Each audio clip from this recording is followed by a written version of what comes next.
Je remercie l'association Claude Bernard et mon ami Rémi Colère qui m'ont demandé de présenter une conférence pour donner mon point de vue sur le complotisme. J'ai beaucoup lu, j'ai beaucoup écouté, j'ai moi-même été menacé. Vous trouverez facilement sur les réseaux sociaux, sur YouTube, des conférences de tous ces complotistes, comploteurs.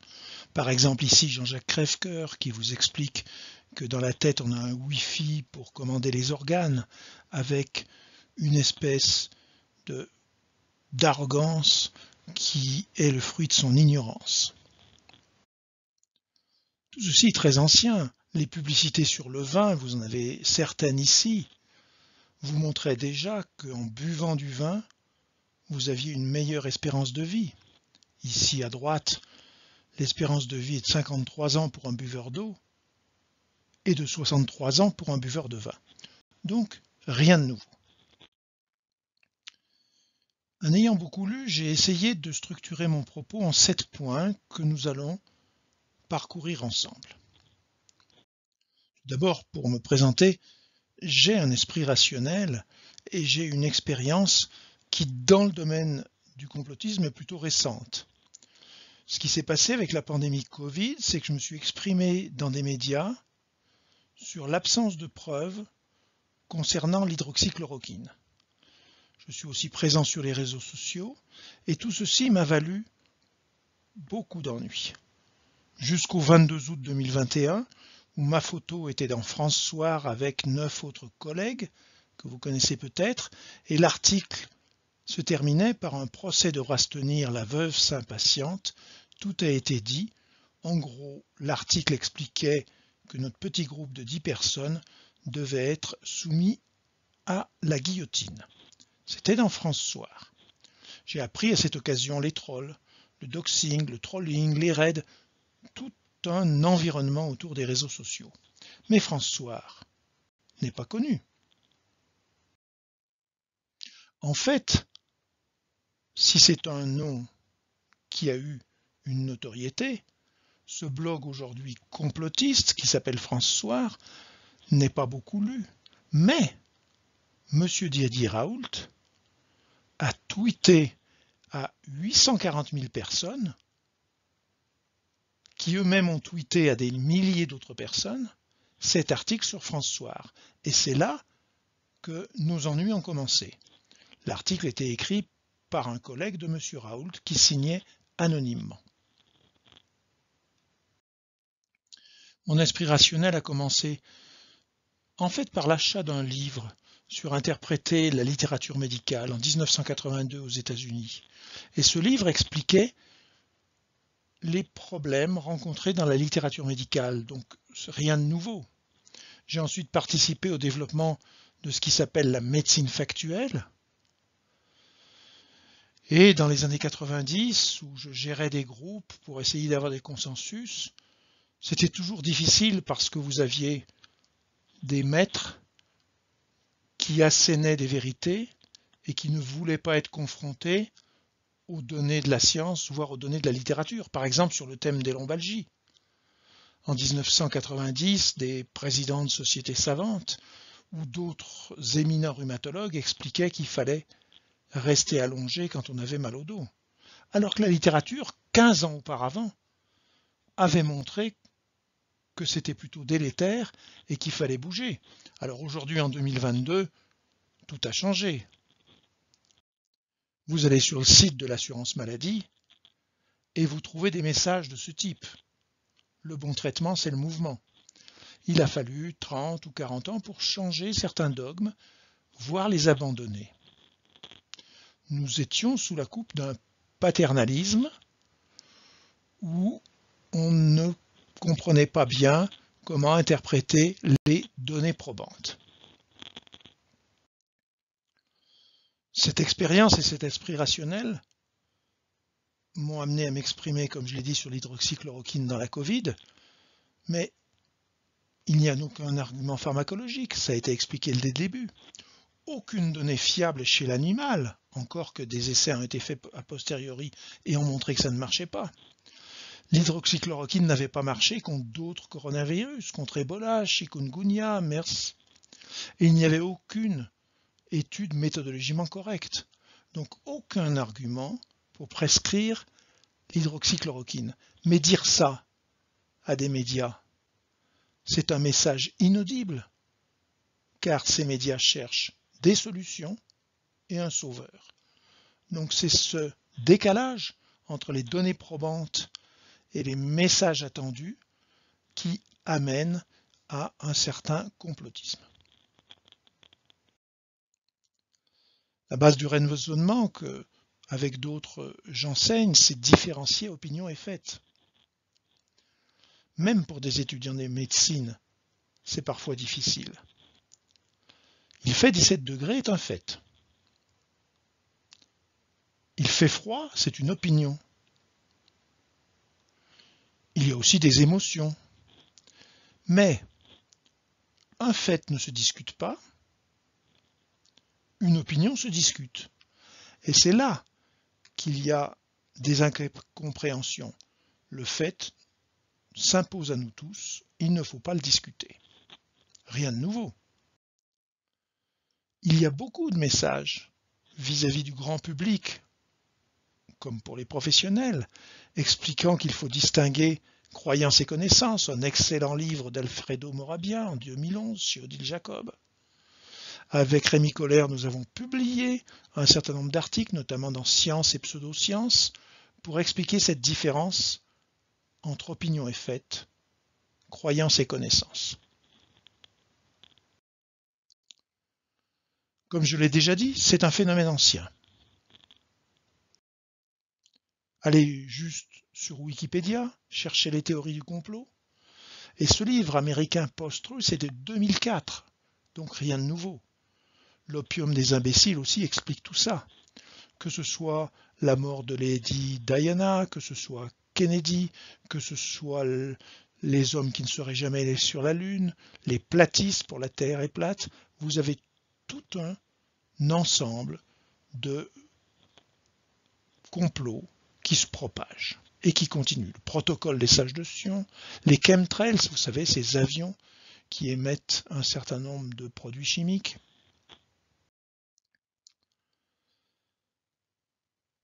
Dans le rapport de Gerald Bronner sur les lumières à l'ère numérique, vous trouverez énormément d'informations et je vais le réutiliser. Par exemple, il vous explique que lors de la campagne d'Hillary Clinton, qui n'a pas été élue en face de Trump, il se passait un certain nombre de choses à propos de ce Pizzagate, c'est-à-dire une pizzeria dans laquelle des démocrates seraient impliqués dans des actes pédophiles. En fait, si vous prenez ce sujet, vous trouvez qu'il y a eu 115 infox en faveur de Donald Trump et 41 en faveur d'Hillary Clinton. Et si vous en mesurez ensuite les discussions uniquement sur Facebook, au cours des 3 mois avant l'élection de Donald Trump, les infox pro-Trump ont été partagées 30 millions de fois et celles en faveur de Clinton 7 millions de fois. Donc vous voyez la différence et l'influence asymétrique, la radicalisation, un petit nombre de personnes motivées peut influencer l'opinion. Il y a un jargon choisi. Vous connaissez les mots post-vérité, fait alternatif. En fait, le fait alternatif, c'est un terme pour expliquer que ce n'est pas un mensonge. Post-vérité. Les faits objectifs dont nous avons parlé, il fait 17 degrés tout à l'heure, ont moins d'influence pour modeler l'opinion publique que les appels à l'émotion, aux opinions personnelles. Et ce jargon, ce sont des tas de mots, zone d'ombre, version officielle, comme s'il y avait une autre version, nouvel ordre mondial, bankster, merdia, les faux drapeaux. Faux drapeaux, c'est par exemple l'attentat du Bataclan est dû au service secret, l'état profond.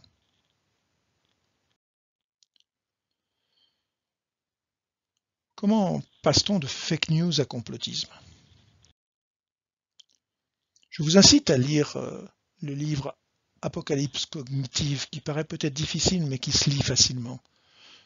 Vous irez par exemple sur les pages 12 et 13 et vous verrez un certain nombre d'affirmations qui vous feront peur.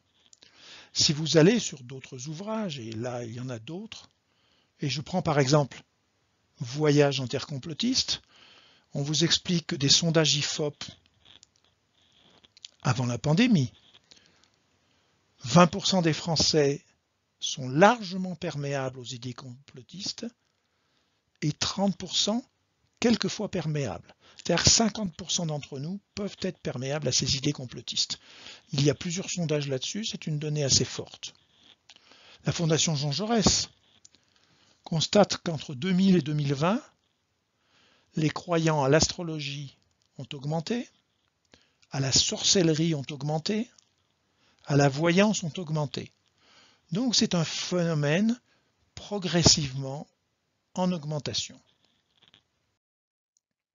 Regardez dans cet ouvrage, Voyage en terre complotiste, un certain nombre de sondages qui ont été faits en 2019 par l'IFOP.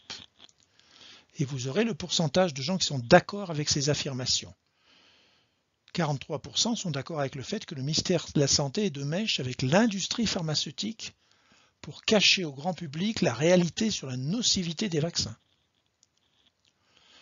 Il y a encore 34% des gens qui pensent que l'accident de Lady Diana est un assassinat maquillé. Seule une poignée d'initiés est capable de décrypter les signes du complot, inscrits sur les billets de banque, les logos de marques célèbres ou dans les clips musicaux. 23% croient à ça. Le gouvernement américain aurait été impliqué dans la mise en œuvre des attentats du 11 septembre, 17%. Et il y a encore 9% de personnes qui pensent que l'homme n'est jamais allé sur la Lune.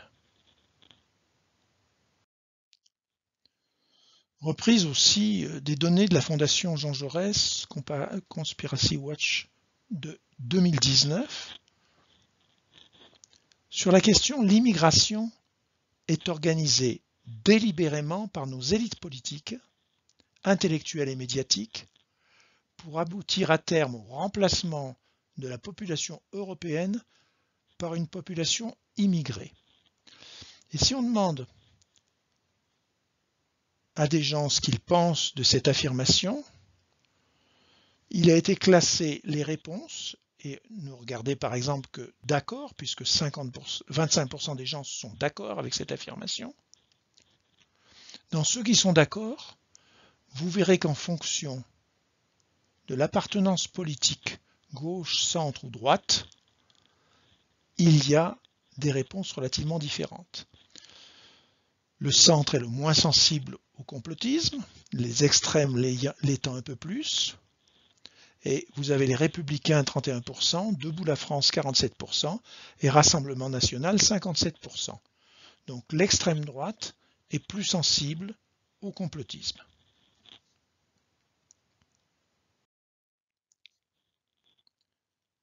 En fait, avec les réseaux sociaux, il faut bien comprendre que propager des fake news est très lucratif. C'est extrêmement bien expliqué dans cet ouvrage de Fabrice Friss, le président de l'AFP.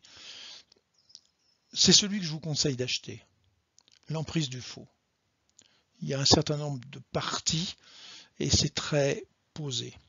Il donne par exemple un exemple, le village de Vélès en Macédoine pendant la campagne Trump de 2016, Trump versus Clinton, où il y a eu toute une manipulation de cette campagne. Par exemple, la focalisation sur 3 seuls États pour passer des fake news, 3 États choisis parce qu'ils étaient proches de basculer, et ils ont finalement basculé, donc 3 États ont été travaillés, et c'était des adolescents macédoniens qui gagnaient 5 000 $ par mois uniquement par la propagation de ces fake news. Tout est bien détaillé, nous allons y revenir.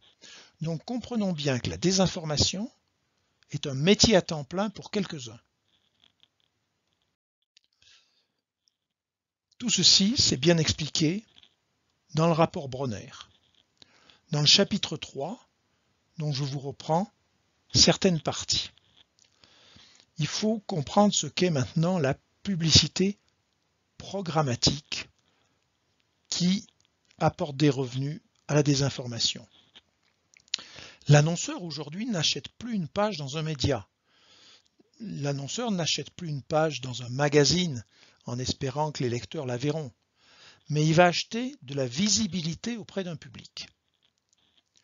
C'est-à-dire que cette publicité sur Internet, il n'est plus dans les magazines, va permettre par des algorithmes de cibler les utilisateurs en fonction de leur centre d'intérêt, de leur âge, de leur genre, de leur localisation géographique, et l'annonceur ne paye plus le magazine pour mettre une page. L'annonceur va payer les blogs, les sites internet dans lesquels vont apparaître ces publicités en fonction du fait soit elles passent une seconde et vous aurez 1 centime d'euro, soit si l'internaute a cliqué, vous aurez un petit peu plus d'argent. Et ça va représenter beaucoup d'argent uniquement par l'apparition sur votre écran de votre ordinateur. Ça représente aujourd'hui plus de 85% de la publicité digitale aux États-Unis sur 80 milliards de dollars. Donc comprenons bien que l'annonceur va payer des blogs, des sites qui eux-mêmes vont relayer ces images. Il y a beaucoup de problèmes. Et par exemple, une ONG, une protection de l'environnement, a financé un site proposant des contenus climato-sceptiques. Il s'agit qu'il apparaisse juste le logo sur quel que soit le site, même climato-sceptique, et il va gagner de l'argent provenant de cette ONG. Tout ceci est beaucoup mieux expliqué dans ce rapport Bronner, chapitre 3.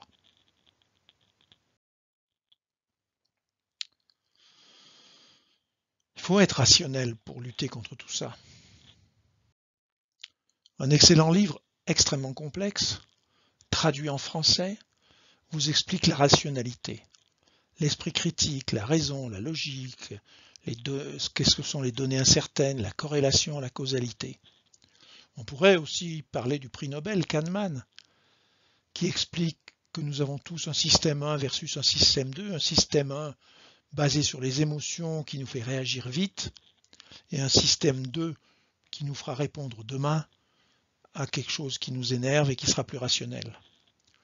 Par exemple, on vous explique que prendre la voiture, moi j'ai des collègues qui préfèrent prendre la voiture plutôt que l'avion parce qu'ils ont peur en avion. Mais en fait, c'est pas rationnel du tout, puisqu'au passager kilomètre, la voiture est 1000 fois plus dangereuse et nous connaissons des gens comme ça. Un excellent journaliste dans Le Parisien, Nicolas Béraud, donne des exemples pour le grand public. Et vous savez qu'il y a plus de vaccinés Covid à l'hôpital. Et ça, c'est vrai. Si vous regardez à l'hôpital, il y a plus de gens vaccinés Covid, hospitalisés, que non vaccinés. Pourquoi ? Parce que il y a un petit pourcentage des vaccinés, c'est-à-dire, je ne sais pas, 10%, et disons 60% des non vaccinés. Comme les populations d'origine sont plus petites, ça vous donne ce rond vaccinés versus non vaccinés, où à gauche, à l'hôpital, vous apparaît plus de vaccinés à l'hôpital, mais en fait, comme le réservoir des vaccinés est très gros, et qu'il y en a peu hospitalisés, voilà ce que ça donne.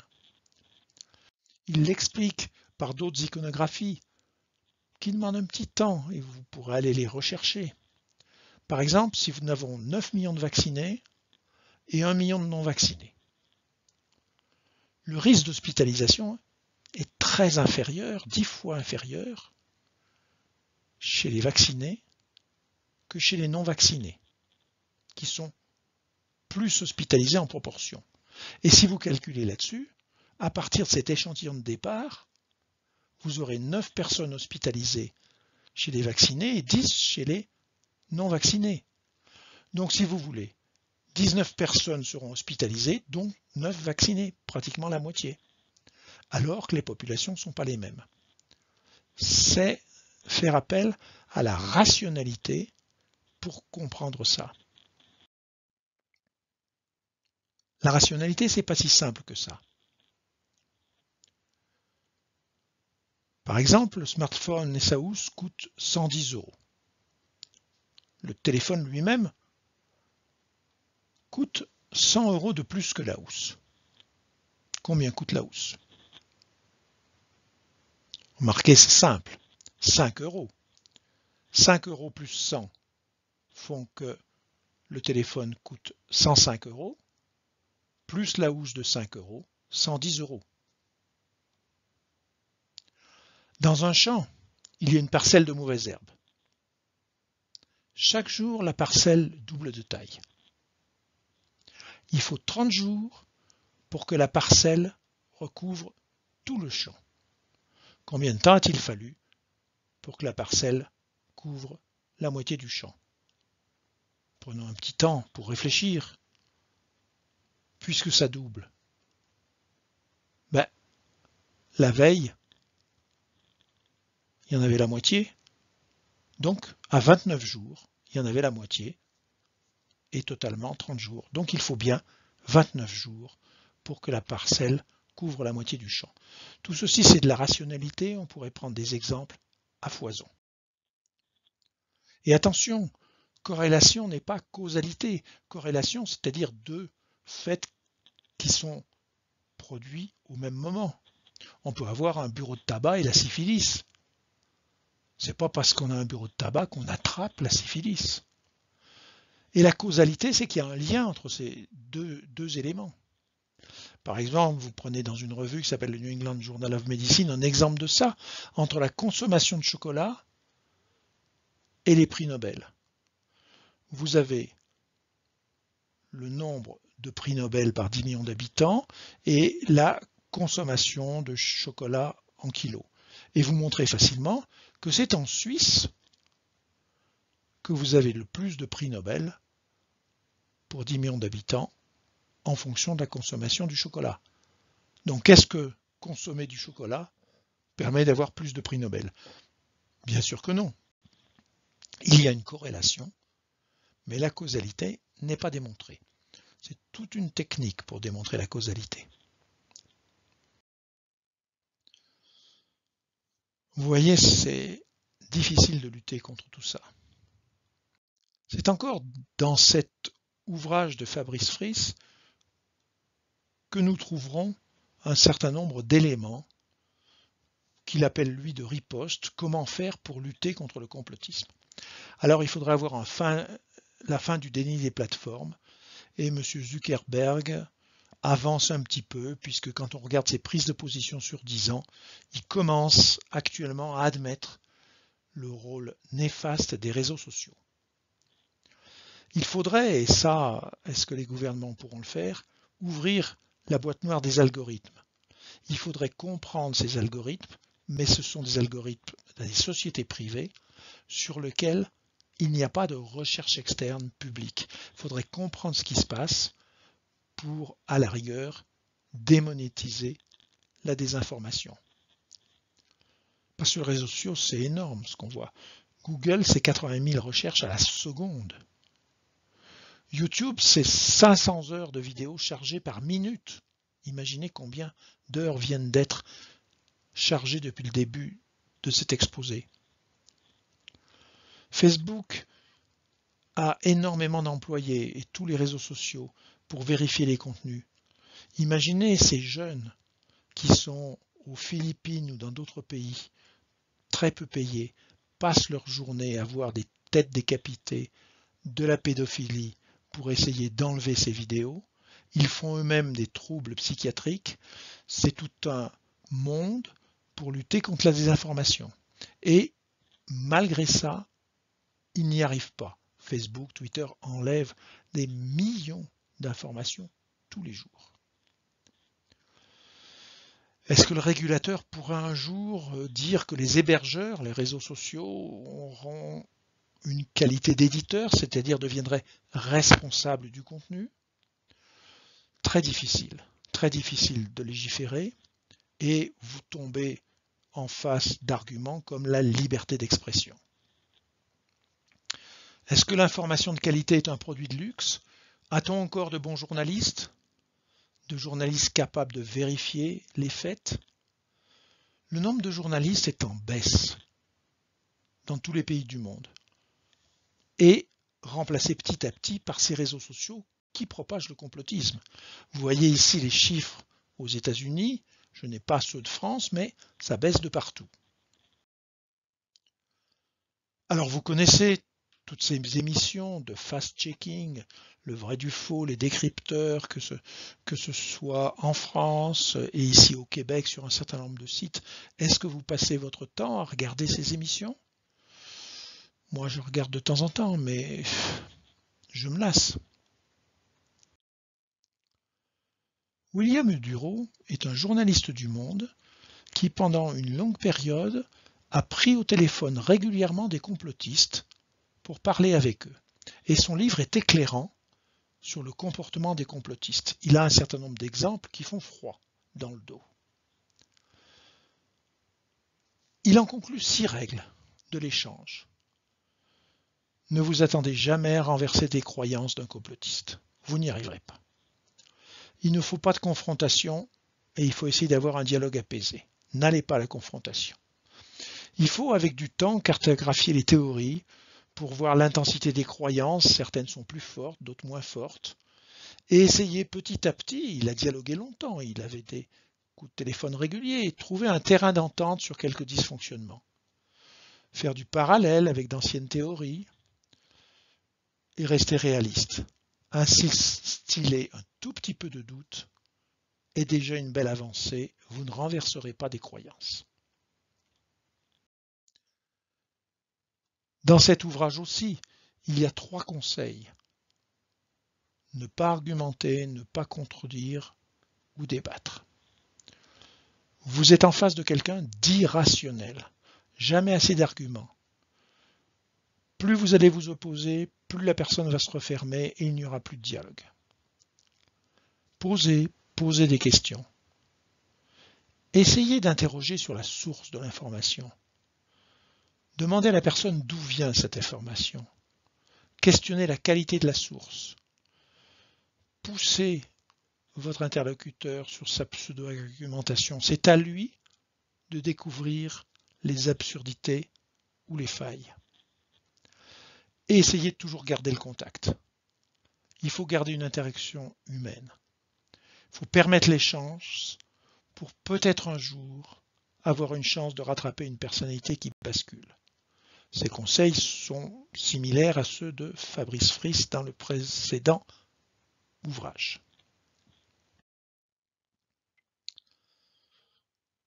Ne soyons pas déprimés.